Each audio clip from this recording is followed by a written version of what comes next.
Welcome to data structure and algorithm analysis.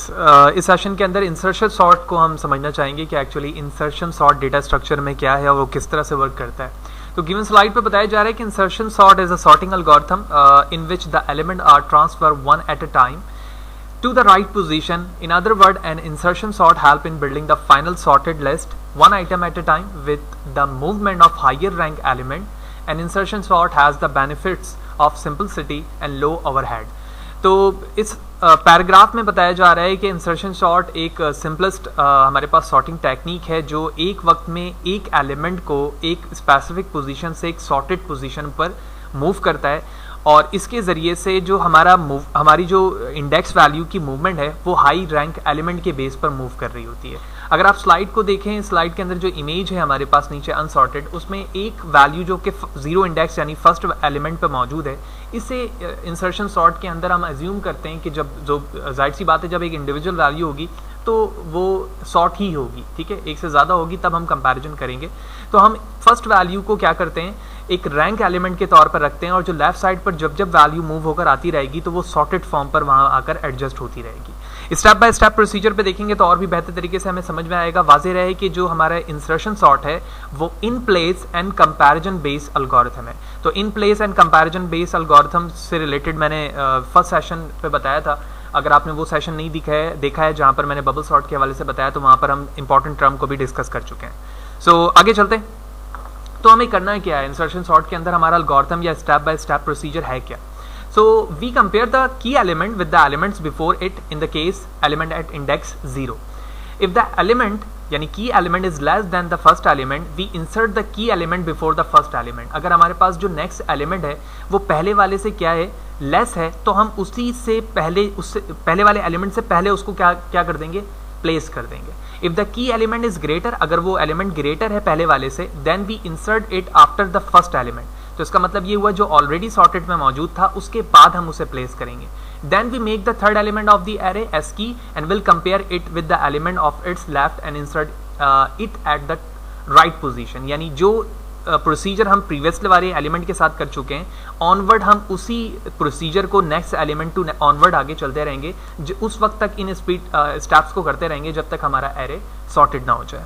तो उन step को जो हमने प्रीवियस स्लाइड पे देखा है यहाँ पर हम प्रैक्टिकली करके देखेंगे कि एक्चुअली वो स्टेप्स क्या और किस तरह से वर्क कर रहे होते हैं। तो एक जिफ इमेज आप देख रहे हो यहाँ पर, तो इस जिफ इमेज को देखने के बाद आपको ये बात समझ में आ जाएगी कि एक्चुअली किस तरह से वैल्यू यहाँ पर कन्वर्ट होकर मूव हो रही है, उसके बाद सॉर्टेड लिस्ट पर आ रही है। तो मैं यहाँ पर आपको बाय यूजिंग माउस भी उन सॉर्टिंग टेक्निक को करके दिखाता हूँ कि इंसर्शन सॉर्ट की टेक्निक किस तरह वैल्यू को सॉर्ट कर रही होती है। तो हमारे पास 1 2 9 1 8 एंड 3 ये एक लिस्ट के फॉर्म पर एरे मौजूद है और हमें इंसर्शन सॉर्ट की टेक्निक यूज़ करते हुए इसे क्या करना है, सॉर्ट करना है।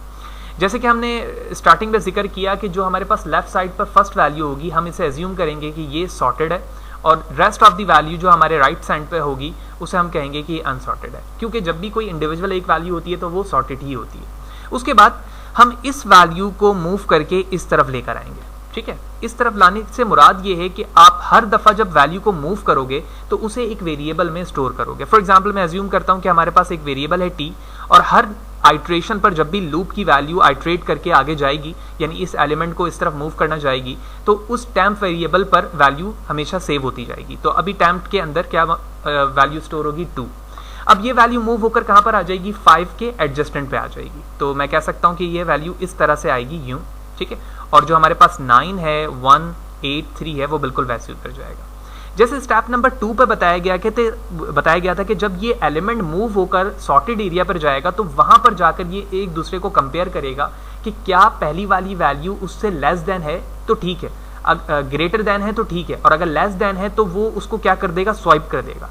तो अब ये स्टेप जो सॉर्टेड एरिया का था ये कुछ इस तरह से हो जाएगा, ठीक है। बाकी जो वैल्यू है 9 1 8 3 वो वैसे उतर जाएगा। तो मैं कह सकता हूं कि इस स्टेप पर हमारा सॉर्टेड पार्ट 1 इंडिविजुअल वैल्यू से 2 वैल्यूज पर कन्वर्ट हो चुका है।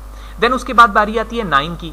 जब 9 वैल्यू इसके साथ मूव होकर सॉर्टेड एरिया पर आएगी तो सबसे पहले तो वो यहाँ मूव होगी, बाकी वैल्यू 1 8 3 वैसी रहेगी। क्योंकि ये एरिया सॉर्टेड है तो अब वो इंडिविजुअली वही स्टेप को रिपीट करेगा जो स्टेप नंबर 2 पे मौजूद था कि चेक करो कि जो वेरिएबल टी के अंदर हर दफा वैल्यू चेंज हो रही है, जैसे पहले 2 थी फिर 5 हुई फिर 5 के बाद अब क्या हो गई है 9। तो जब वैल्यू 9 हुई है तो देखा जाएगा कि एडजस्टेंट एलिमेंट के साथ उसको चेक किया जाएगा कि क्या 5 की वैल्यू 9 से लेस देन है, नहीं है, ग्रेटर देन है। तो इसका मतलब है कि वो अपनी जगह पर ही रहेगा, वो आगे मूव नहीं हो सकता। देन आगे चलेंगे, उसके बाद अब टी की वैल्यू चेंज होने वाली है और टी की वैल्यू अब बन जाएगी हमारे पास 1। ठीक है, जैसे ही ये सॉर्टेड एरिया पर आएगी तो फर्स्ट स्टेप के अंदर ये इस जगह शो होगी। लेकिन वाज़ेह रहे क्योंकि यहाँ पर हमें वही स्टेप मूव करवाना है जो ऑनवर्ड हम ऊपर से करवाते हुए आ रहे हैं। 9 की वैल्यू इस टी के वेरिएबल के साथ कंपेयर होगी और चेक किया जाएगा कि क्या इसकी वैल्यू ग्रेटर है, बिल्कुल नहीं है, तो यकीनी तौर पे ये अपनी पोजीशन चेंज कर लेगी। तो पोजीशन चेंज करने के लिए मैं यहाँ पे लिखूंगा 2, 5, 1 एंड 9। देन ये वैल्यू इसके साथ कंपेयर होगी तो यकीनी तौर पे ये इसकी वैल्यू ग्रेटर नहीं है तो ये रिप्लेस कर देगी। तो अब ये हो जाएगा 2, 1, 5, 9 और इसी तरह फाइनली इससे कंपेयर होने के बाद 1, 2, 5, 9 पर कन्वर्ट हो जाएगा।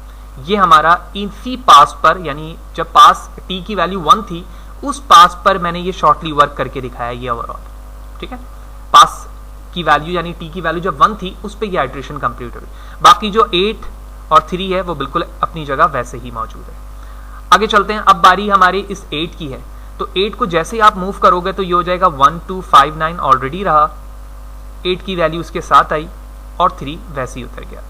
तो सॉर्टेड वैल्यू में अब कंपैरिजन होगा, 9 को 8 से कंपेयर किया जाएगा तो इसकी मूवमेंट हो जाएगी 1, 2, 5, 8 एंड 9। आगे कोई पॉसिबल नहीं है क्योंकि इसकी वैल्यू ग्रेटर है तो इसमें स्वाइपिंग या मूवमेंट नहीं होगी। रेस्ट वैल्यू 3 बच गई, 3 को मूव करूंगा, इस स्टेप को यहां लेके जा रहा हूं। तो 1, 2, 5, 8, 9 एंड 3। तो ये सॉर्टेड एरिया पर आ चुका है। अब इसमें कंपैरिजन होगा तो इसकी वैल्यू अब इस तरफ मूव होगी तो 3, फिर ये 3 यहां पर आएगा, फिर एट लास्ट यहां पर आ जाएगा और इस स्टेप पर आकर हमारे पास वैल्यू 9 और सॉर्टेड फॉर्म पर कन्वर्ट हो जाएगी, 5 भी होगी अपनी तौर पर। ठीक है, तो मैंने थोड़ा शॉर्ट स्टेप यहां पर किया है। पहली वैल्यू 3 9 की जगह पर आएगी, 9 के बाद 8, 8 के बाद 5 और 5 इसके बाद चला जाएगा। तो जैसे कि आप यहाँ पे देख रहे हैं 1, 2, 3, 5, 8 एंड 9 एंड फाइनली हमारे पास इस स्टेप पर हमारी वैल्यू सॉर्टेड हो गई, जिस तरह से जिफ इमेज पर भी दिखाया जा रहा था कि हमने उन्हीं स्टेप्स को फॉलो करते हुए अपनी वैल्यू को जो कि एक लिस्ट के फॉर्म पे मौजूद थी सॉर्टेड किया और सॉर्टेड होने के बाद हमारी वैल्यू 1, 2, 3, 5 और 8, 9 पर कन्वर्ट हो चुकी है। कोड के हवाले से यानी सूडो कोड के हवाले से अगर मैं बात करूं तो हमारे पास यहाँ पर 2 लूप इन्वॉल्व है। एक लूप हमारे सिंगल आइट्रेशन को लेकर चल रहा है और जबकि हमारे पास जो वाइल लूप है वो इस बात को इंडिकेट करवा रहा है कि जब एक वैल्यू सॉर्टेड एरिया पर आती है, ठीक है, मैं 2 वैल्यू से कंपेयर करके दिखाता हूँ। ठीक है, तो इस वैल्यू पर जब ये सॉर्टेड एरिया पर आती है जिसको हम सॉर्टेड एरिया कह रहे थे, तो यहाँ पर हम देखते हैं कि जे की वैल्यू ग्रेटर देन है और साथ ही साथ हम चेक कर रहे होते हैं कि जो ग्रेटर वैल्यू है वो उसकी हर एक इंडेक्स की वैल्यू से ग्रेटर है या नहीं है। अगर है तो उसको हम रिप्लेस करते हैं की वैल्यू के साथ। तो अब ये वैल्यू रिप्लेस होती है क्योंकि यहाँ पर मैंने सिर्फ 2 वैल्यू ली है, 2 से ज़्यादा होंगी तो हर एक वैल्यू की वैल्यू कम होती जाएगी और वो वैल्यू रिप्लेस होती जाएगी। तो एट लास्ट ये रिप्लेस होकर कुछ इस तरह से हो जाएगा और जैसे ही ये जब हमारी आइट्रेशन की वैल्यू कंप्लीट होती है हम उस पूरे वैल्यू को प्रिंट करके दिखा देंगे जो एट लास्ट हमारे पास इस स्लाइड के अंदर 1, 2, 3, 5, 8, 9 के फॉर्म पर आ रहा है। तो हमारे पास फर्स्ट जो आइट्रेशन चल रही है यहाँ पर वो n टाइम ये चल रही है, जबकि दूसरी आइट्रेशन वाइल लूप पर n टाइम चल रही है क्योंकि जितनी वैल्यूज होंगी आपके एरे में उतनी ही दफ़ा वो राइट साइड से लेफ्ट साइड मूव होकर आएंगी और वहाँ पर जितने एलिमेंट होंगे वो सॉर्टेड फॉर्म पर n टाइम कन्वर्ट होकर सॉर्ट होकर दिख रहे होंगे। यही वजह है कि इसकी वर्ड्स टाइम कॉम्प्लेक्सिटी यानी इंसर्शन सॉर्ट की n² है।